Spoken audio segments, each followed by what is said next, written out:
Ladies and gentlemen, boys and girls, writers, blighters and ferret fighters, welcome along to the Joe Spivey YouTube channel, where we discuss books and little else. And welcome back to Random Reviews, folks, where we attempt to ensnare and to get a hold of and investigate the fundament and insides of and entrails of a work of canonical repute. And today is no different, folks. We have found ourselves sort of riding the back of, or on board of, the sort of grisliest and most corpulent beast of them all, and that is Tolstoy's 1869 work, I suppose it might be dubbed, War and Peace. And I've been touting this teasingly for very, very many months on this channel, and finally I've plucked up the courage to open its front cover. Now, this, ladies and gentlemen, doesn't really look like a book in my hand. It looks more like a physical item of destruction, does it not? It looks like an item on which a family of 6 or 7 could subsist for about a fortnight or so. It's absolutely massive. It's indomitable, indelible. It is, as I often say, unconstitutionally large. What on earth possessed an individual to write a book of such a largesse? I don't really know. But anyway, yeah, I am going to be outwardly enthusiastic and inwardly ambivalent, and we'll get to the inward ambivalence a little bit later on. A delivery driver has just turned up, so I may indeed have to restart this recording if the poxy gentleman does indeed press my button. But anyway, so yeah, I want to give you a little bit of a run through. I've got some sections that I've highlighted, so I've read a third of it. I'm at the end of volume 1, and the first volume ends with, what does it end with? We've had the Battle of Austerlitz, and we've just had the two emperors. We've had Napoleon Bonaparte and Tsar Alexander meet at Tilsit, and they've been very, they are, you know, gratified to with one another, and they're very, very kind to one another. But so that's what we're up to. If you know, I'm having a few messages with you guys on email and Instagram message, which is nice, and we're exchanging viewpoints, and that's jolly good. It's nice to have you along for the ride. So yeah, I'm going to focus on 3 characters that is indeed somebody ringing my bell. I think I'm going to ignore him. Shall I ignore him? He'll probably leave it at the door. I don't really feel like ending this video at the moment. So yes, it's probably for somebody else anyway. Yes, right, we've got 3 characters. We've got Pierre Bezukhov, who is at the start a rather sort of lardacious, ungainly, chubby wanderer. He's not really an item of revulsion necessarily, but he's certainly not revered in the way that he will soon become. Tolstoy refers to his chubby fingers rather a lot. He's sort of greasy and, you know, utterly sort of not quite rebarbative, but inciting disgust. He's not somebody that you gravitate towards at a ball. He's not the belle of the ball, not a sort of, you know, centre-parted not a centre-parted eloquent booktuber on the internet, far from it indeed. So yes, and then lo and behold, he then becomes he is the illegitimate son of Count Bezukhov and inherits that title, and with it all of his money. He is then rich beyond the dreams of avarice, and is then becomes an object of reverence essentially in Pittsburgh society, and is. He's set up with the daughter, I think it is, of, what's his name? Prince Kuragin, I think. Her name is Helena, or described of as Helena in this book. They have 74 different names, and every translator gives a different surname to each character, which doesn't help with communication if you're reading different translations. But yes, it's the daughter of Prince Kuragin, which is Helena. And Pierre is very, very aware early on that it's an ill-fated match, and he realises he's very self-aware. You can say all sorts about him. You could say that he's a bit sort of spiky and not really in with the jokes. Think of sort of Samwise Gamgee. Think of Eric Pickles, if you know who Eric Pickles is. Think of, he's very much like how the incels these days are depicted, beavering away at their Xbox consoles and not particularly socially, not particularly, he's quite misanthropic, yada yada. But he is self-aware and knows that it's an ill-fated match, and essentially Prince Vasily just smashes in one day and says, "Oh, how marvellous that you've proposed to Prince Helena," when in fact he hasn't, and before long they are in a match. I'm sort of going to go character by character, so I'm going to skip bits of the plot and try and wrestle with this damn thing, as Jordan Peterson might say. Lo and behold, things don't work out quite well. He ends up challenging a soldier called Dolokhov to a duel, because he believes that he is having extramarital dalliance, hanky-panky, with is it Dolokovsky? Is that his name? Dolokovsky, something like that. So they duel in the wood, and Pierre wins out. But Helena is absolutely disgusted that he is even that she is even suspected of such a moral aberration, and things dwindle from there, folks. And I think Tolstoy leaves it. It's a very, very tiny paragraph at the end of one of the sections where he essentially just Pierre gives away control of most of his assets to his young wife. Then he sort of is in a train station one day, and he runs into a Freemason, or at least a father or some sort of priest, and they have a theological exchange, and yeah, the father or the interlocutor, let's call him, sort of rights his wrongs a little bit and takes the veil from his eyes, and Pierre sort of turns on his heel and then becomes a really sort of altruistic, benevolent, self-righteous sort of pseudo-preacher kind of thing. And it sort of turns on a dime really quickly. Somebody who has lived the life of the sensualist and has been really rather meretricious and is a bacchanal, has engaged in all sorts of debauchery, just with a click of his fingers, sort of, becomes the sort of moral ideal of everybody, which I wanted a little bit more of that. I wanted more of his spiritual journey, if that's what it's supposed to be. And then he at the point of this book, he is toying with an emancipation of the serfs and with the mutability of sort of serfdom and their ways of life, and what goes on between their ears, and whether they are indeed sort of worthy of liberation. So that's Pierre. It's noticeably on this Wordsworth classic, on the blurb it says that the main characters are Natasha Rostov and Pierre, but Natasha has had a few glancing references. She hasn't had an awful lot of lines in this book so far, so I'm not even going to mention her. I don't know really the first thing about her, frankly. I know bits and bobs. I know that she's jittery in the court and is sort of really rather beautiful and quite mature, but beyond that, she hasn't done an awful lot. So I'm going to put her to rest for a while. She will hopefully be in the second and thirds of it. And we're going to go on to Prince Andrei. I'm going to pronounce him Andrei. He is written as Prince Andrew in this book, but in Great Britain and Northern Ireland, and probably in most of the Western world, the term Prince Andrew has become synonymous with manipulation of females and of cozying up to horrid gits, frankly. So I cannot read the words Prince Andrew without either sniggering or furrowing my brow, so I refer to him as Prince Andrei. And he is the son of Count Bolkonsky, who is a sort of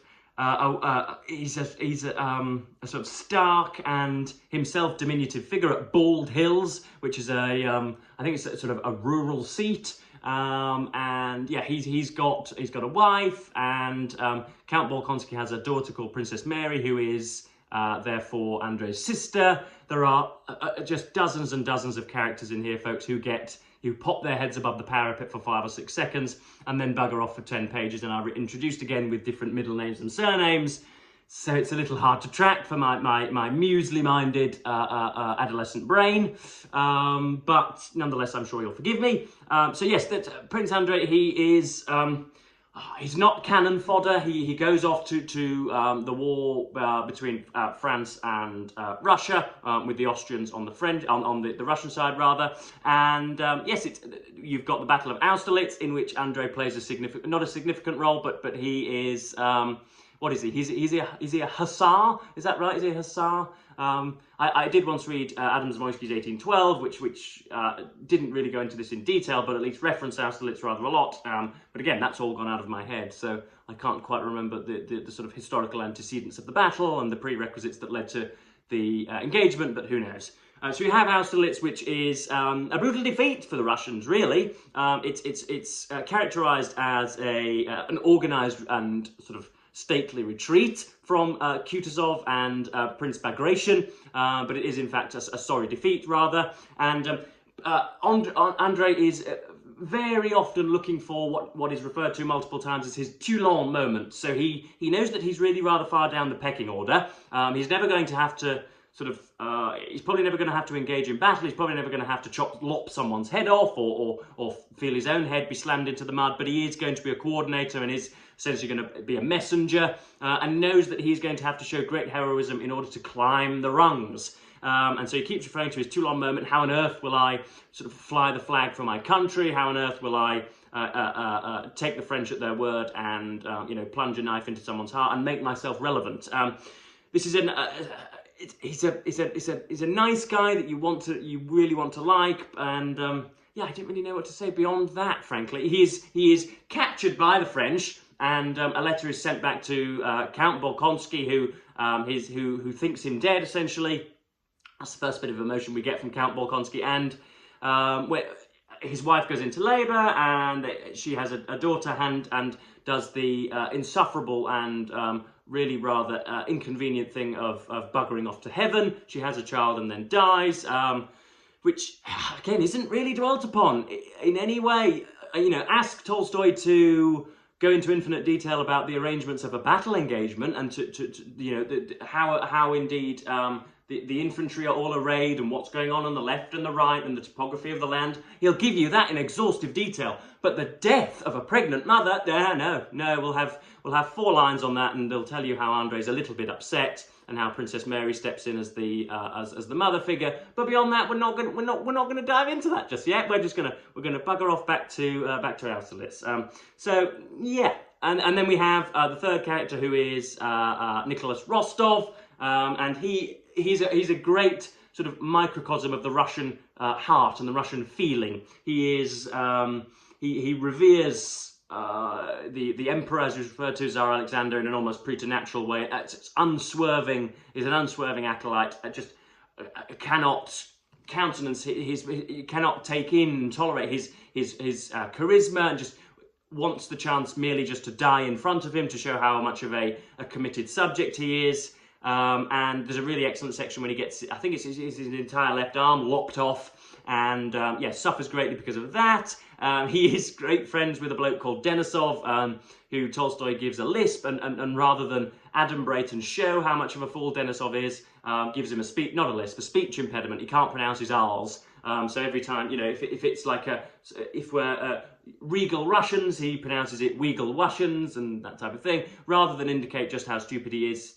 Tolstoy gives him some I dialect, which is I'm not ever so sure on. So that's essentially it. Rostov goes backwards and forwards, goes and visits Denisov in hospital. His family, the Rostovs are in financial difficulty. Dolkovsky, who already has been in a bout with Pierre over his perhaps extramarital affairs with Helena, also does him out of, I think, 21,000 rubles, which Nicholas's father has to scrap together. But yeah, Nicholas is, as I say, a great microcosm for the Russian feeling, and how they're vacillating between love and hatred and reverence, and sort of more of an ambiguous position on their leaders. So yes, that's essentially it, really. I've got some notes on some serious noticing, as James Wood might call it. I've got some things that I want to read out, but yeah, it's not that I'm not enjoying this book. It's not that it's not stimulating me. It's not that I'm not widening my eyes at sections, or not that I'm unable to enthuse about it, as hopefully I'm portraying in this video. It's not that it's not that it's bland or insipid or overrated, heaven forbid, but I don't know, at the moment anyway, there is a gulf between the ebullient and avowed reverence and unending, ceaseless admiration for this and my own estimations of it at the moment. We're a third of the way through. Yeah, I don't know, I'm really struggling to carry the flag. I'm really struggling to fight its corner. I'm not going to say that it's of no worth whatsoever. I'm not going to say that I'm not enjoying it, but yeah, there are things missing. I'm not, this is for most readers, or for a great many readers whose opinions I cherish. It is the finest thing they say that they have ever read, and it is an object of non-stop admiration and zealous affinity with them. And I'm not really finding that. I could pick 10 titles which have stimulated me more in their first third than this at the moment. Unfortunately, you've got Tolstoy's style is a bit of an odd one. It's not as odd as Dostoevsky. Dostoevsky will easily introduce sort of will easily repeat the same adjective 4 times in one paragraph, and you will do that shamelessly. Tolstoy doesn't quite do that, but there are metaphors. He gave that look that men so often give when they realise that they are an object of admiration for every female in the room. Those types of metaphors are very, very common in here. I'm enjoying the peace sections more than I am the war sections. You get that maelstrom of fighting. Really, that is sort of conveyed really nicely. I would say don't, advice for you guys embarking on this, and it is a bloody voyage, so it is an embarkation. Don't put too much faith, or at least don't let it ruin your reading experience if you don't grasp every single one of the military engagements, all right? All sorts is going on in this, which will fly over your head probably for the first 4 or 5 times that we read it. So don't put much stock, as I'm saying, in understanding everything.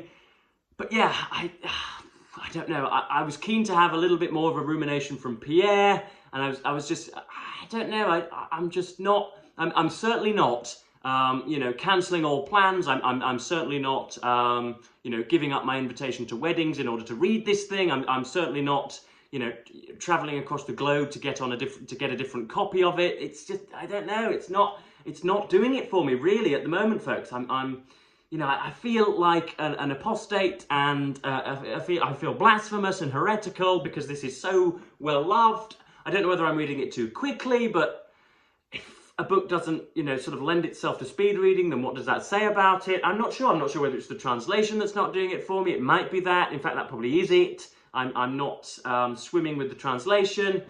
But yeah, I'm going to read out a few sections and go from there. This is the section that I loved most. This is when Rostov, when the French are very much on top, and Rostov starts to carry the flag and charges at the French in a sort of a last hurrah, and finds himself utterly delimbed. So this is he's on a horse, I think, and then he's struck down. Having disentangled his leg, he rose. Where, on which side, was now the line that had so sharply divided the 2 armies, he asked himself, and could not answer. Can something bad have happened to me? He wondered as he got up, and at that moment he felt that something superfluous was hanging on his benumbed left arm. Something superfluous was hanging on his benumbed left arm.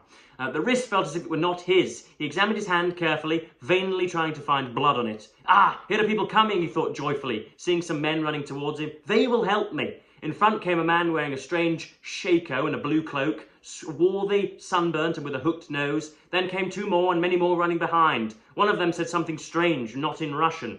In amongst the hindmost of these men wearing similar shakos was a Russian hussar. He was being held by the arms, and his horse was being led behind him. And then yada yada yada. The foremost Frenchman, the one with the hooked nose, was already so close that the expression of his face could be seen. And the excited alien face of that man, his bayonet hanging down, holding his breath and running so lightly, frightened Rostov. He seized his pistol, and instead of firing it, flung it at the Frenchman and ran with all his might towards the bushes. He did not now run with the feeling of doubt and conflict with which he had trodden the Enns Bridge, but with the feeling of a hare fleeing from the hounds. One single sentiment, that of fear for his young and happy life, possessed his whole being. Rapidly leaping the furrows, he fled across the field with the impetuosity he used to show at catch play, now and then turning his good-natured, pale young face to look back. That's nice, but there's not enough of it in the novel at the moment, unfortunately. Here I am slaying Tolstoy, having only read Anna Karenina before. I do feel that this is outlandish, infantile temerity on my part, but, I've never been one to shy away from a vituperative debate, so I can tell all of the Tolstoyans are primed and ready on their keyboards, and I can't wait to have that debate with you in the comments. But yeah, this is the section that's beautiful. This is when Rostov sends a letter back to his parents, and his mother reads it for the first time. It talks about the immense significance that mothers place on the maturation of their progeny.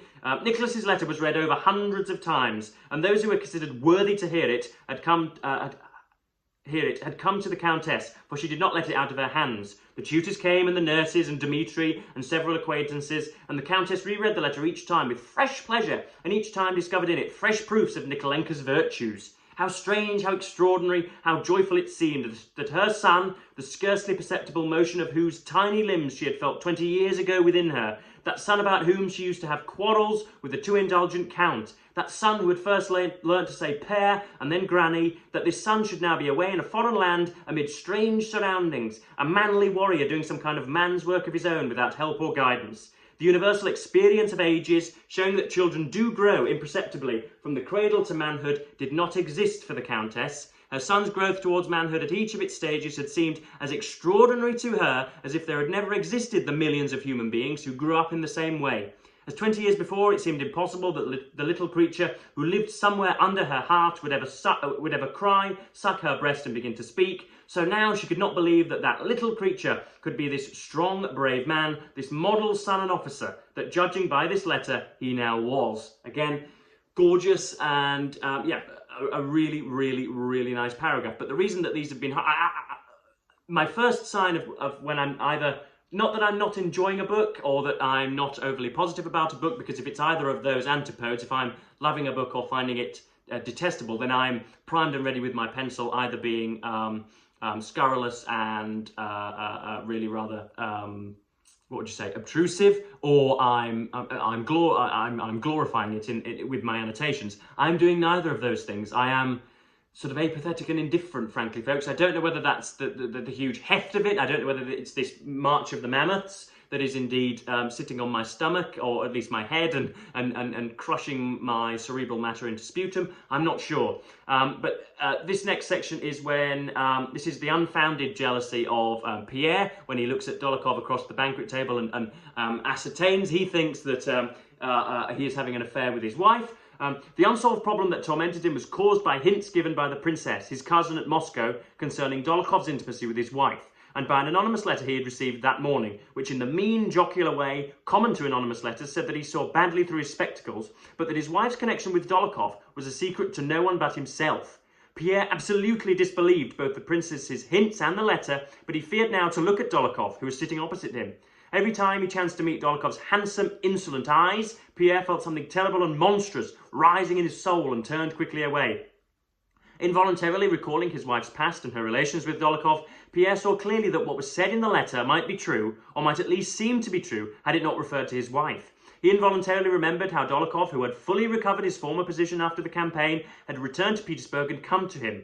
Availing himself of his friendly relations with Pierre as a boon companion, Dolokhov had come straight to his house, and Pierre had put him up and lent him money. Pierre recalled how Helena had smilingly expressed disapproval of Dolokhov's living at their house, and how cynically Dolokhov had praised his wife's beauty to him, and from that time till they came to Moscow, had not left them for a day. And then you get the duel, and then the final section here is when he meets the enlightened bastion of religiosity, one of the Freemasons. They have a conversation about whether or not there is a prime mover and a deity, and whether or not we need phenomenological scientific proof of such a being, such a thing. So this is, I know your outlook. This is when Pierre says, basically, I don't believe in God, and the Mason says, well, give me a second, brother, and I'll persuade you. I'm afraid, said Pierre, smiling and wavering between the confidence the personality of the Freemason inspired in him and his own habit of ridiculing the Masonic beliefs. I'm afraid I'm very far from understanding, how am I to put it? I'm afraid my way of looking at the world is so opposed to yours that we shall not understand one another. And then the Freemason replies, I know your outlook, said the Mason, and the view of life you mention, and which you think is the result of your own mental efforts, is the one held by the majority of people, and it is the invariable fruit of pride, indolence, and ignorance. Forgive me, my dear sir, but if I had known it, I should not have addressed you. Your view of life is a regrettable delusion. And then Pierre replies, just as I may suppose you to be deluded.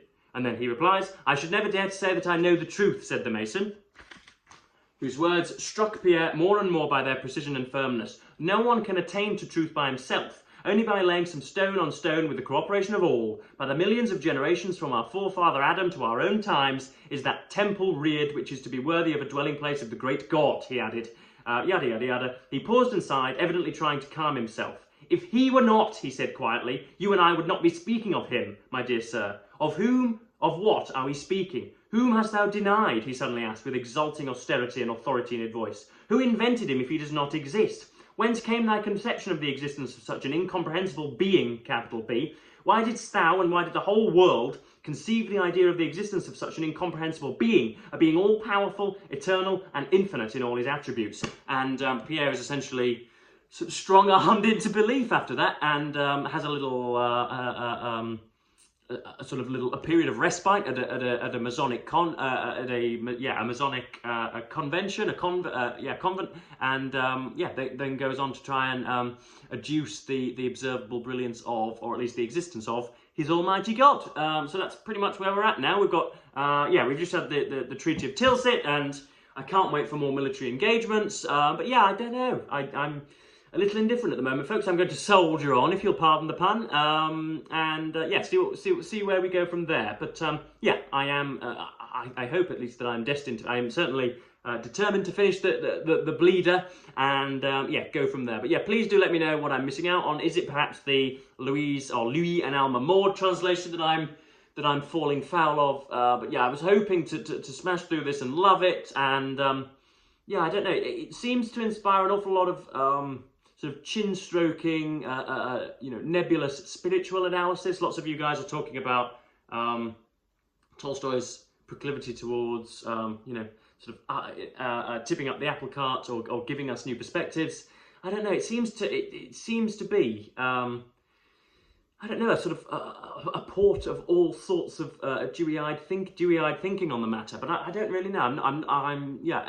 It's not that it's not enjoyable, but it's certainly not one of the 5 or 6 finest things that I've ever read. I'm hoping that it's in fact quite spring-loaded, and that the first third of it is just sort of a slow and heavy build. I need to point out at this point that I'm not a TikTok-addled, blue-haired member of the wokerati. It's not that I can't face discomfort or a little bit of mundane consideration. It's not. I've read huge books in my past, in the past. But yeah, I'm just not quite feeling it, unfortunately, folks. Hopefully that matures into a sort of an ebullient love of the thing in the next third. But yeah, I'm going to stop wittering on now because I've gone on for nearly half an hour. So yes, I'm looking forward to some of your refutations in the comments, and then we'll go from there. But yes, thank you ever so much for watching BookTube, and goodbye.